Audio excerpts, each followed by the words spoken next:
Hello. Our story begins on Geonosis, without reinforcements. Senator Amidala, despite her wants to help Obi-Wan, refused to leave Tatooine to save him. She and Anakin had a discussion about it, and thus this created a split in their own relationship. She was here, for him, because of his mother's death. But going to Geonosis was a completely different story. A Jedi and a Senator could not be seen starting conflict on another world because it would be seen as a Republic incentivized attack, not a rescue operation. Padme didn't want to leave Obi-Wan behind, but she had to, and so did Anakin. Hopefully, they could arrange for an agreement, but there was no way she would support going to Geonosis with the tension existing in the galaxy at the moment. Anakin felt slighted by her, but he tried to understand her decision despite what he wanted. Inversely, the Jedi Council, the Chancellor, and Mas Amedda came to the same conclusion. Mace Windu had been thoroughly reading through times of galactic conflict prior to Obi-Wan's mission to Kamino. While he too wanted to save his friend, it would be improper for the Jedi to go and start an invasion. Palpatine, being within the same meeting, tried to assess the need to save Obi-Wan, but the Jedi Code forbade them from chasing attachments. Obi-Wan was a strong and wise Jedi. He would trust in the Force to guide him during his stay on Geonosis. This was not the Jedi Council wishing death upon him. This was them understanding their mandate to neutrality. They could not go to Geonosis even if it were Master Yoda. It would be improper. It would be Mace Windu who reminded the Chancellor that the Jedi served the Senate to assist the people in the galaxy, not to fight their wars. Knocking off pirates, bounty hunters, or infestations were completely different than challenging an entire half of the galaxy. Mace looked to Plo, Luminara, Yoda, and Mundi, who accompanied him to the executive building. He exuded pride for the order he loved, and he told Palpatine that they would not be manipulated into serving a war on behalf of the Republic. The Chancellor was perplexed, having believed that he had the Jedi within the palm of his hands, but apparently not. Mundi prepared to speak up, in a means to counter this. It wasn't ignorance, but he believed that the Jedi should challenge the Separatists because they went against the Republic and their morals. However, he couldn't stand on behalf of the Senate if they instigated a war, which is exactly what they'd be doing if they showed up on Geonosis, like heroes from eons past. This was a new war. The Jedi had long been aligned with the Republic, but it wasn't their place to serve them here. Mace would eventually draw on the past to make these comparisons. In the past, the Jedi had served the Republic because of the Sith, and even though they didn't know a Sith controlled the CIS, this was, in the eyes of the Jedi present, a complete divide within the Republic. This wasn't just a clone war or some other fancy name. It was a galactic civil war, and the Order should not tell one side of the galaxy that they served only the other. That would further divide people on their respect of the Order, a decision that would cost them greatly. Obi-Wan on Geonosis, where, the actual story began, knew that he wasn't going to be saved. The Jedi instructor had ruined his chance for salvation by challenging Dooku. The Countess Sereno believed that because he trained Qui-Gon Jinn, he knew him better, but the reality is, Dooku was in harmony with a past that did not reflect the present Qui-Gon that Obi-Wan held into death on Naboo. These were two different people that Obi-Wan and Dooku knew, and acting like they weren't would be a detriment to who Obi-Wan's master really was. He wasn't perfect, but he would have never chosen this route. Dooku arrogantly believed Kenobi to be insulting him, but in his foolhardiness, Dooku lost the plot. He lost his former self, and he would have broken Qui-Gon's heart had he lived till today. Kenobi would be escorted out to the Geonosian arena. There were several thousand onlookers, but no one else would join him. Obi-Wan would be forced to trust in the guide that Qui-Gon taught him. His strength and resilience would be key to surviving, though, as a gladiator, Kenobi didn't think too highly of his odds. There would be no rain down from the heavens with acclamators and clone troopers accompanying them. He would fight this alone, with honor and with trust in the Force, himself and his abilities. Across the stars, back on Naboo, Anakin sat with tons of anxiety. He was uneasy, and Padme was beyond frustrated. This little excursion had taken her thoughts and focus away from one of the most important pieces of legislation in Republic history. She called herself a fool for it, but luckily her former advisors and the new Queen of Naboo were still in support of her. They understood why it was done, but she believed that something else was at play here. Palpatine clearly wanted this war to start. Firstly, he didn't let her speak inside the Senate session, after her assassination. Then, after someone tried to silence her after the previous assassination, she was told to go away, and of course Master Yoda had to support this. Her hands were tied behind her back, and now of criffing course, Jar Jar gave emergency powers over to the Chancellor. They couldn't just let this tension roll over and allow a new Chancellor to take power. They had to give it all to Palpatine so he could maintain his role in the Senate, even past his term. It was foolish, and now, more than she had since they reconnected, Padme distanced herself from her feelings. She'd been happy to see Anakin, even infatuated with him after a mere 3 days of interacting, and now she was cutting all of it off. She could not be distracted. So instead of returning to Coruscant, she would start drafting up her own bills and countermeasures to make sure the Senate didn't dissolve its power. She would suggest creating a military action council, and a couple of other committees to keep true checks and balances on the Chancellor, just so the Republic didn't slip into autocracy. The Jedi Order, back on Coruscant, still not knowing Obi-Wan's fate, commemorated his sacrifice. The Council had long had eyes on him, wanting to bring him into their ranks. Everyone from his lineage had been offered a seat on the Council. Yoda was Grand Master, obviously, but Qui-Gon and Dooku both had offers that they decided to reject. The Jedi Master spoke pridefully of Kenobi during this session, but it was here where they aired things out not mentioned during their previous meeting with the Chancellor Masameda. They recognized the importance of their bond with the Republic, but they also needed to completely understand that adhering to lunacy under the direction of the Senate was also detrimental.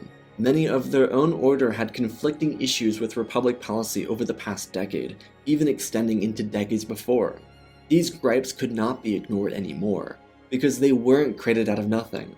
They originated from inaction from the Republic itself.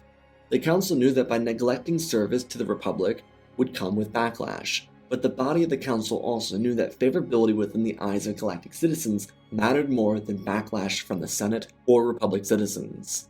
Some of the elder Council members were able to draw on pasts where the Senate acted distrusting of them for minor inconveniences, and why this should worry them in the present. But they could not bend. Their will was to the Force, to each other, and to the people of the galaxy. The respect of the Senate could never be achieved because they were no longer selfless public servants. They were hungry politicians grappling at whatever they could muster for their own self-interests. The body of the Council needed to play this neutrally and serve the people of the galaxy, not their leaders. A strategy would thus be created. Over the course of the night and even into the early hours of the morning, a few Jedi scribes would also maintain everything on record. While the room itself could record everything, they wanted witnesses to keep them honest to their words. As per their agreement, the Jedi would work to maintain peace in the galaxy from a neutral standpoint. In the scenario that the Republic acts against them, then they would initiate one of two different strategies to protect their young. Their actions would depend on the severity of the threat. In the inverse scenario that the CIS threatened them, they would consider joining the Republic. However, their first duty would be to the people of the galaxy, and making sure they were protected, given supplies, and helped. The Council believed war was imminent, and almost every strategy was prepared for the case of war, which ironically meant that if no conflict sprouted, then they'd be underprepared. Everything had layers upon layers of input, planning, and proposals. The Jedi didn't want to be unready if something went against their plans. Of course, anything could go wrong, and the unprecedented could take precedence, but they couldn't be caught flat-footed. This was the will of their body and of the Force. The next few weeks would be tense. The Sith needed to concoct their own counter, especially one in hopes to turn the Jedi against the Separatists. But the issue is, the Jedi didn't just fall in the traps that easily. They weren't blinded by greed or folly.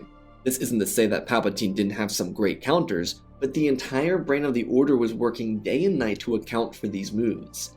They were defending their honor by informing the people that they did not serve the government.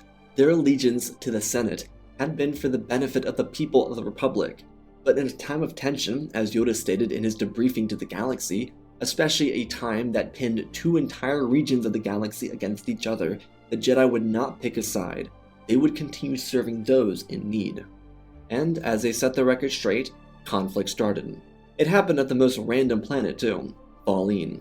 Because of how long it took for the war to actually start, clones and droids were stationed across the galaxy by the time it did. The battle didn't start because of either side, actually. It came from a citizen distress signal. What neither side of the conflict knew is that Falline was a location of a secret panel of Black Sun's operators.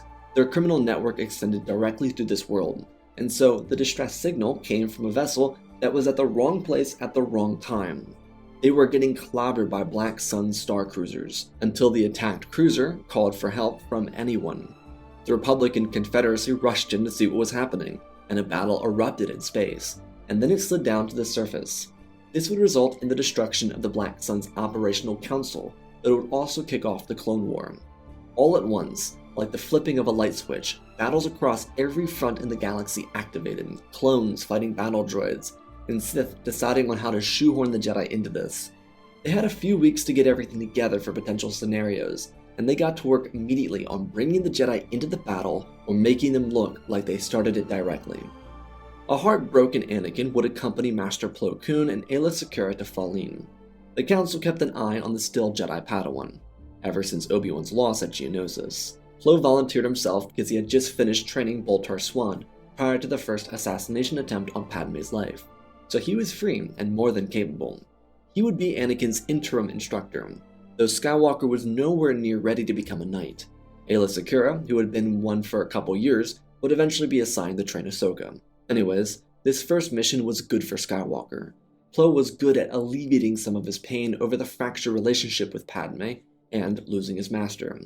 Despite how much they picked on each other, Anakin loved Obi-Wan, and now he felt regret for not having been a better student to his instructor. He remembered their last night, and how they had a couple of bickering moments when in reality, Obi-Wan was just trying to be helpful. It coaxed Skywalker into a deep depression. Plo was by his side, and Aayla, who had been a friend for a while, was also there. Another individual that was close to Anakin was Barriss Offee. She wouldn't be on this mission because Master Luminara was assigned elsewhere, but Anakin and Barriss were only a year apart in age, so it was nice for Anakin to have some extra support inside the temple. Their trip to Falline would not be sunshine and rainbows. The Republic won the battle, thus showing off the talent of the clone armies in the face of overwhelming forces. But there was a problem. Clone troopers were ordered to keep Jedi away from civilians, no matter the cost. This was an attempt to keep the Jedi away from feeding people the supplies they needed. In the case of Falline, it was medical supplies. This was the first hint that something larger was at play around the galaxy. The Jedi weren't privy to these commands because they didn't serve the Grand Army of the Republic. Thanks to Palpatine, Anakin, Plo, and Aayla would look like they were trying to force their way into clone lines. Of course, the ever so important audio of them telling the clones that these people were starving was cut out of the propaganda. The Council would confirm their actions on Falline, and realize that Palpatine or someone within the Republic was attempting to get back at them for refusing to serve. This was a very modest interpretation of his actions, but it was along the right trajectory. Regardless, the Council told these three Jedi to deliver the supplies and get out. Following Plo's command, they would go behind clone lines and drop off the medical supplies needed for this mission. Now, what Anakin did not know is that this was able to be accomplished thanks in part to Padme Amidala and the Loyalist Committee. They had become the War Advisory Council after the Battle of Falline, but in accordance to what Padme was upset about on Naboo, she acted on. When the Jedi declared neutrality, she used many of her contacts across the galaxy to help fund the Jedi Order, because they were an independent body that typically relied on Republic funding to provide support in the galaxy. She protected their interests. See, if the Jedi had funding for supplies and humanitarian work, then they could remain neutral. Some of this funding did come from the Neutral Systems Coalition, but the Republic, as well as some separatist senators, were also willing to contribute. So the body of the Jedi took in hundreds of thousands of credits.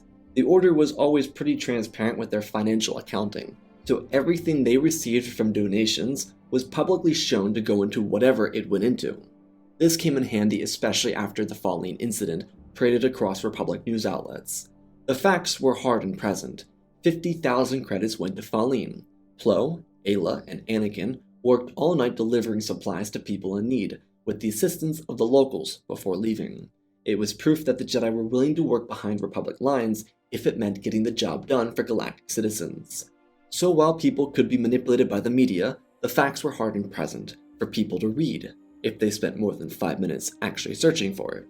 This led to a slow rise in consciousness among people on both sides, but not a great amount, because people have lives. Though the transparency of the Order was imperative for maintaining their integrity in the eyes of the public. Because the Jedi could see that there were people trying to undermine them, they hired coders from their own personal budgets to protect the public accounting records, so that absolutely no one could get under their credentials. With this recognized paranoia of someone working against them, though, the thousands of Republic citizens they employed inside the temple needed to be protected in other ways.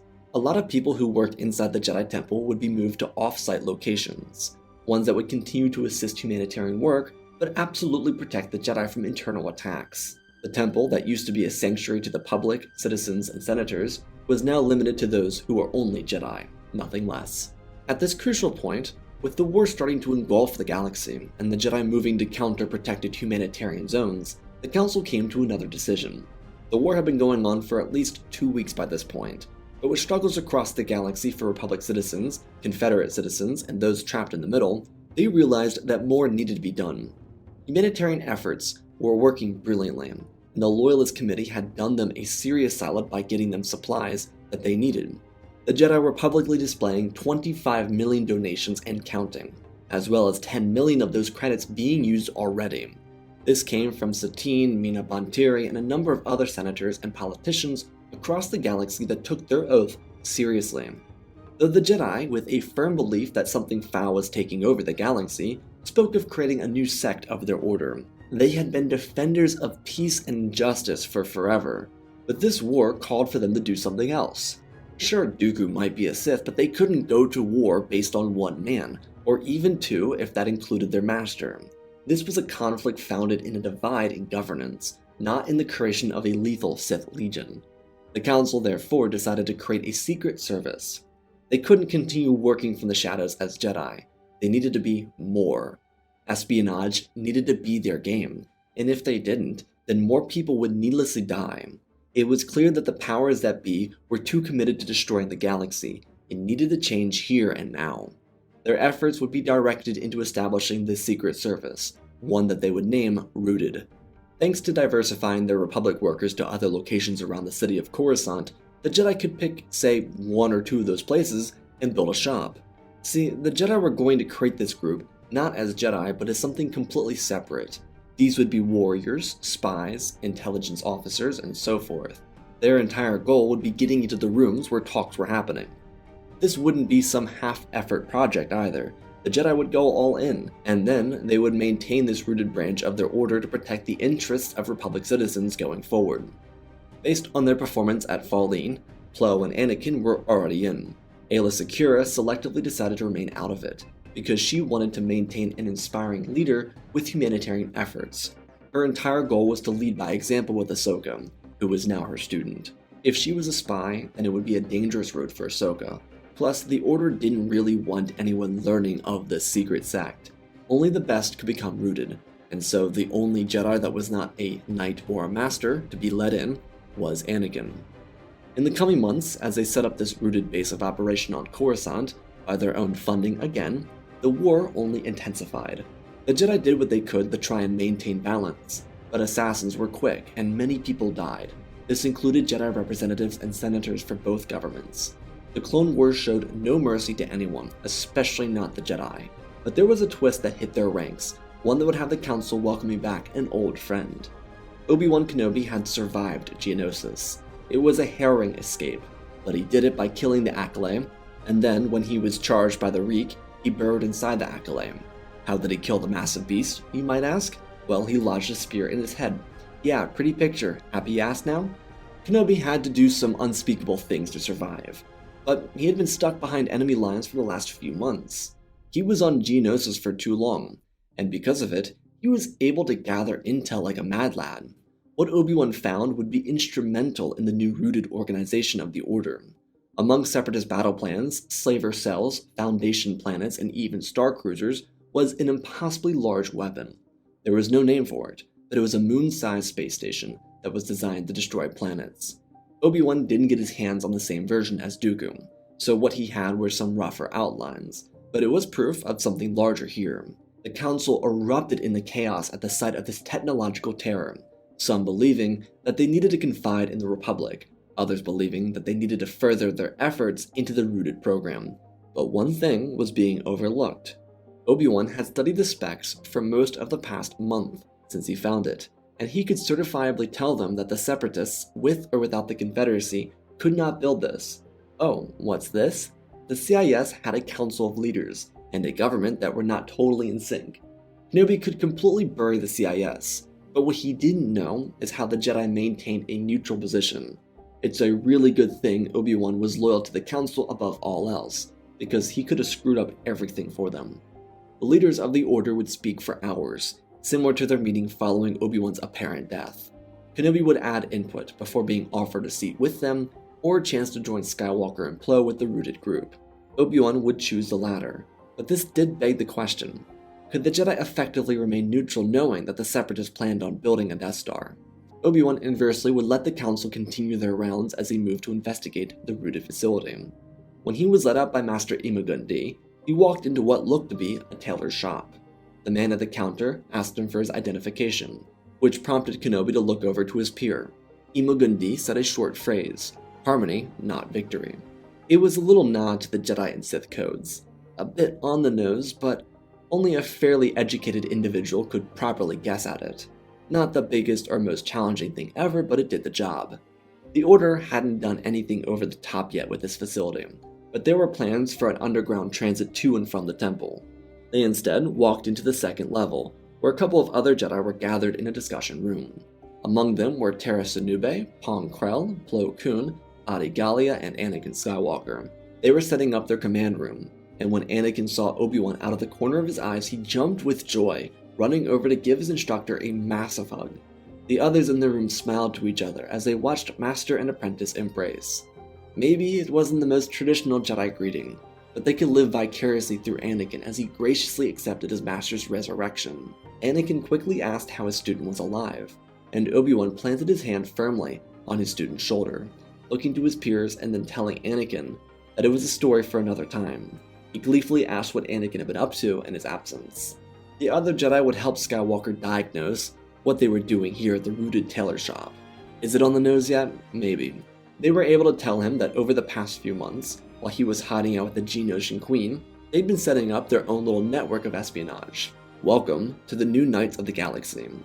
The Jedi on the surface continued working their magic and humanitarian efforts, such as those led by Sakura and Tano. But underground, they were enticing the minds of the criminal syndicates to do dirty work for them. Perhaps they had been negligent by walking around so proudly with their robes for centuries, but here they had the opportunity to become a part of the underground. Of course, it would take forever to actually get super deep into criminal lines, but thanks to efforts from Jedi like Quinlan Vos, they had an open avenue. If they maintained secrecy as bounty hunters or scum, then they wouldn't be picked up as Jedi. This wasn't a blaster-oriented field, but Jedi were encouraged to brush up on their skills when they joined. More or less, they were working to become the eyes and ears of the Jedi Order. The information Obi-Wan gave to the Council was already instrumental for their own work here at Rooted. A holomap of the galaxy rose over the table, and Tera Sinube pointed out key locations for both the Separatists and the Republic. Sadly, there weren't nearly as many focuses for the Republic, but there was something that was noted. Movements for more supplies were being made, thanks to a key representative within the Senate.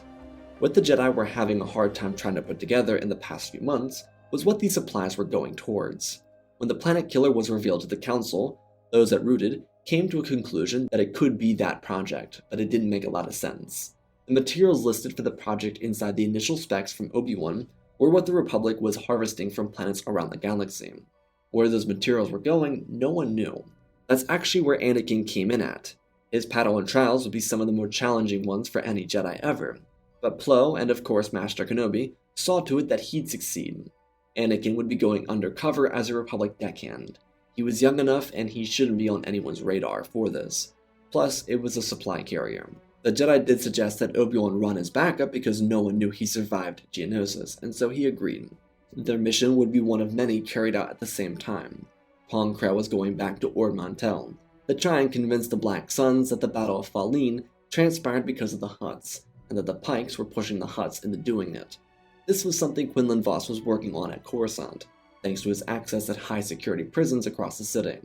Kenobi was greatly impressed by this network, but it was the brainchild of the Council. and they provided every possible resource for this group to use. On the other hand, Kenobi and Skywalker would be right back where they were in the next 36 hours. This time, though, stationed inside of a Republic acclimator, heading for the outskirts of Hutt space at Abduba, just north of Teth. They weren't going to be doing anything big. They were just crewmen on deck.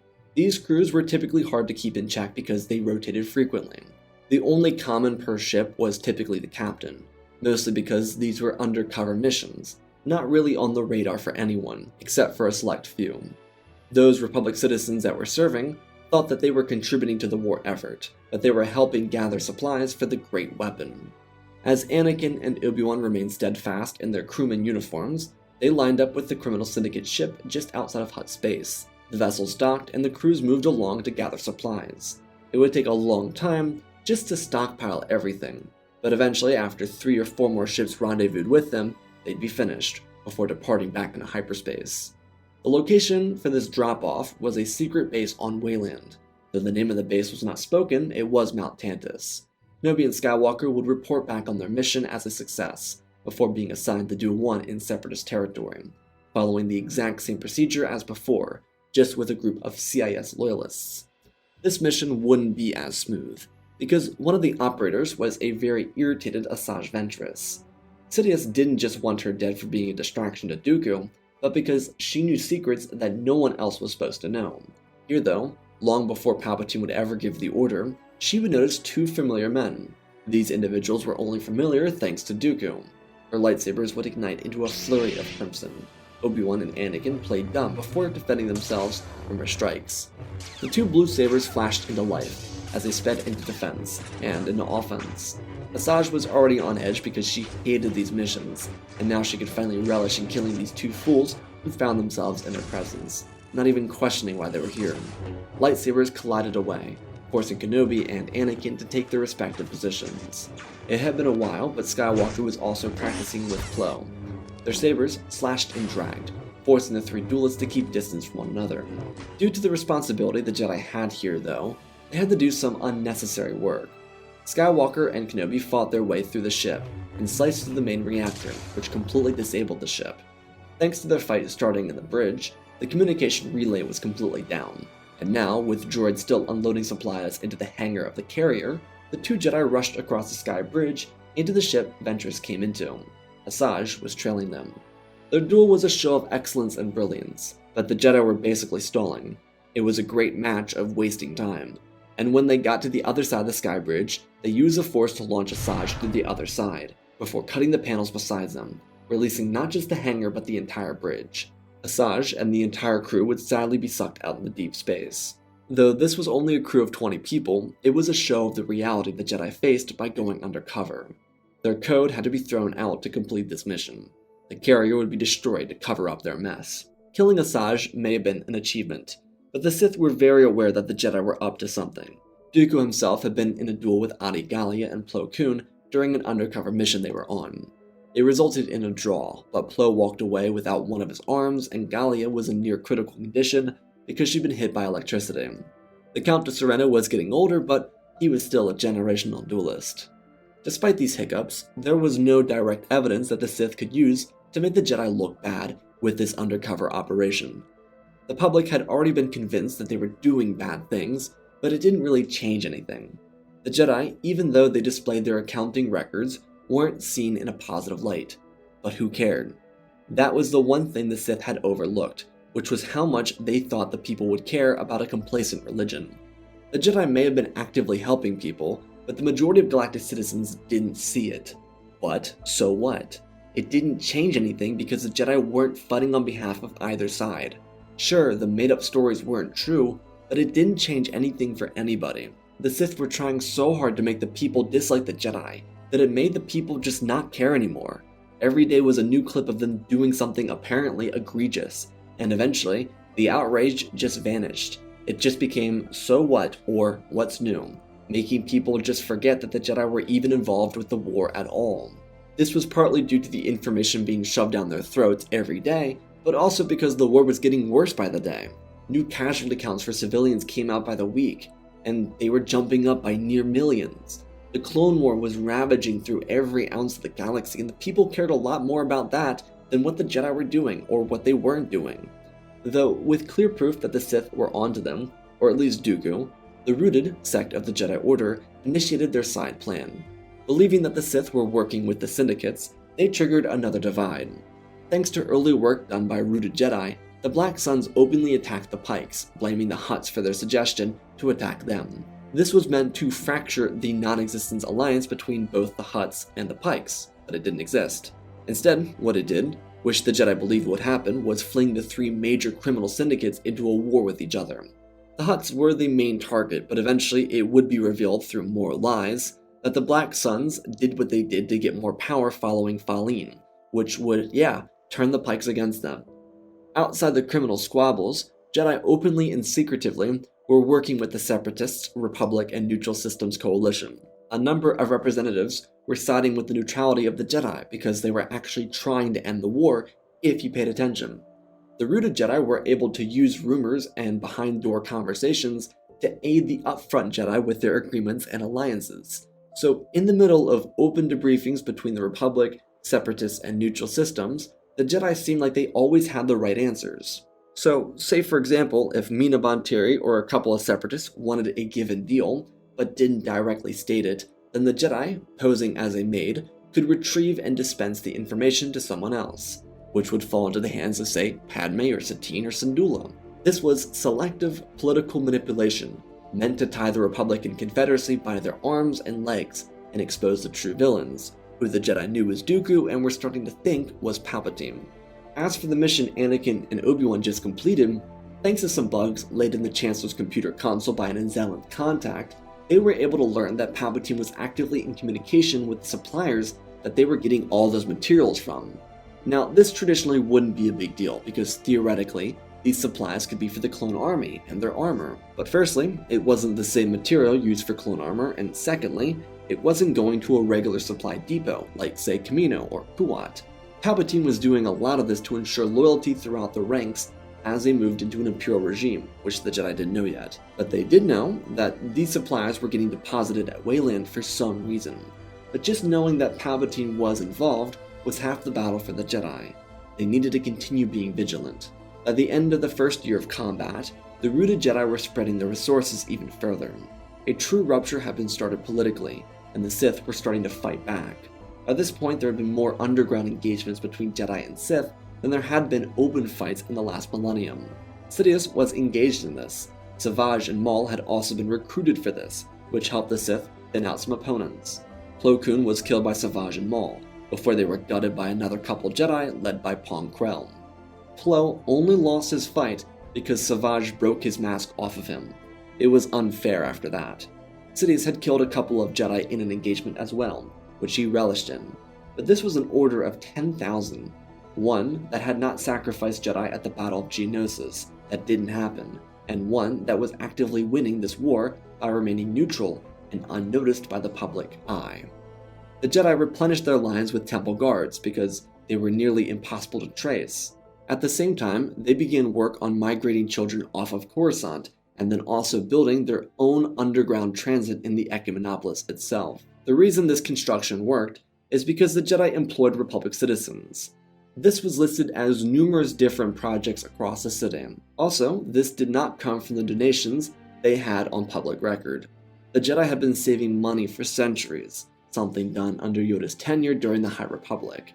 You never know, and as it turns out, that was the right decision.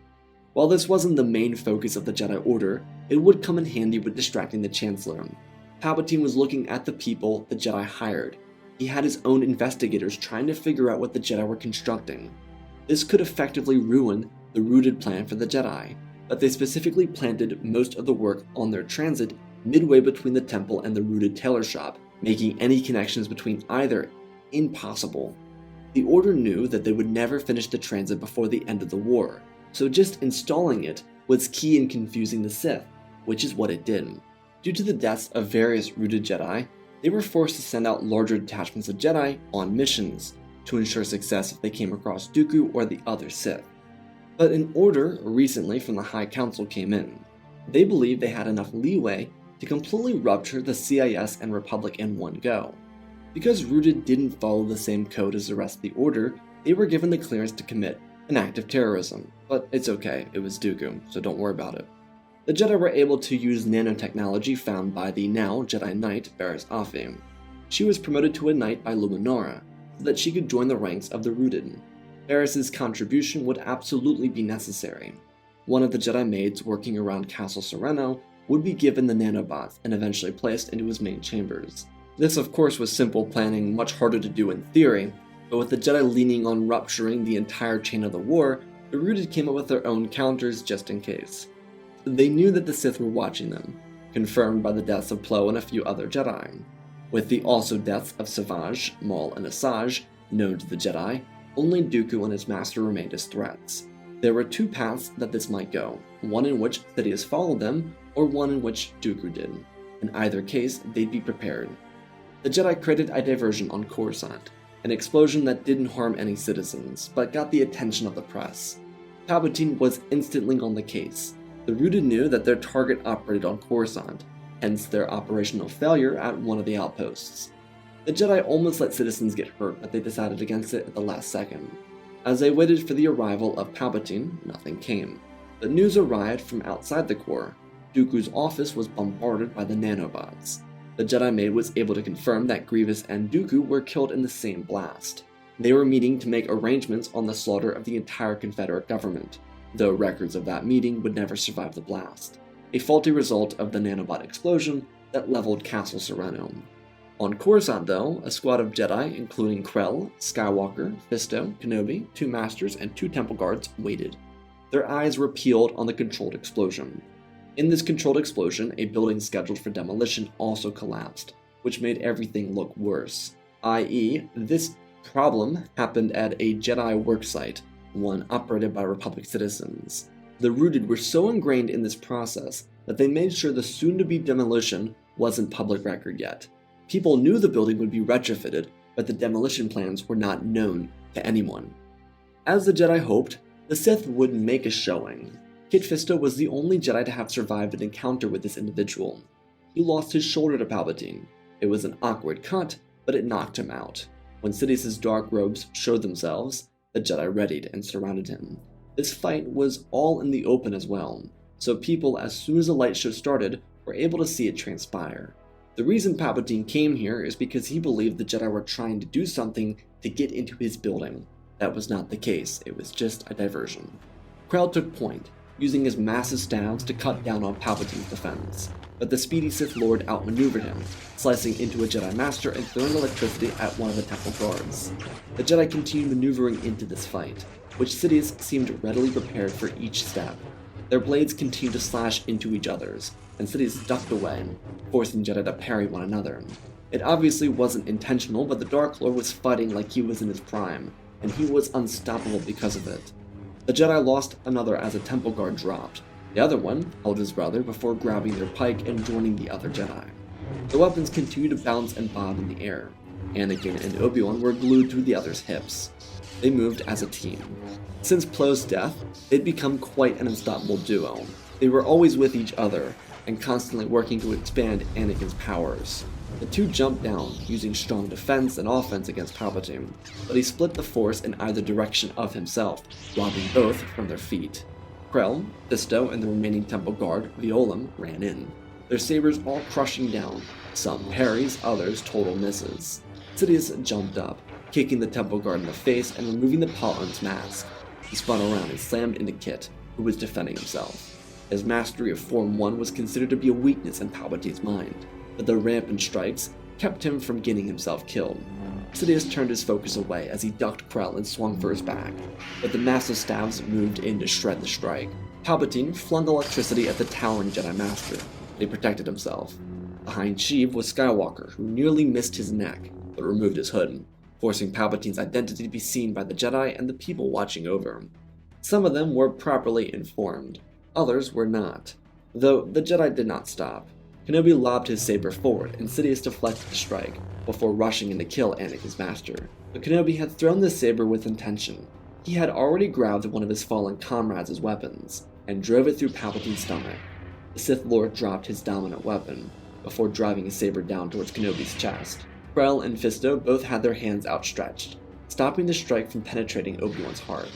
Sidious continued to fight it until he was cut in half by Anakin, who crushed his body with one swift strike. The Council would be in the executive building within minutes to explain everything that had transpired. Having collected evidence for the past year of conflict, they were able to tell the galaxy the truth. It was rushed, and they didn't want it to be, because it made them look a little bad, but there was a lot of aid for them, and it came from both sides of the conflict. Much of what the Jedi had done up until this point in the war was discussed with senators and representatives, obviously avoiding a direct tie to the rooted agency.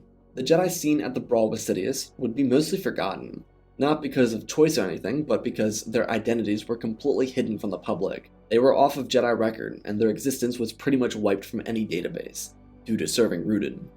The Jedi labeled them as heroes, but extremists, essentially bashing the same sect that they signed into existence, because the public could never know.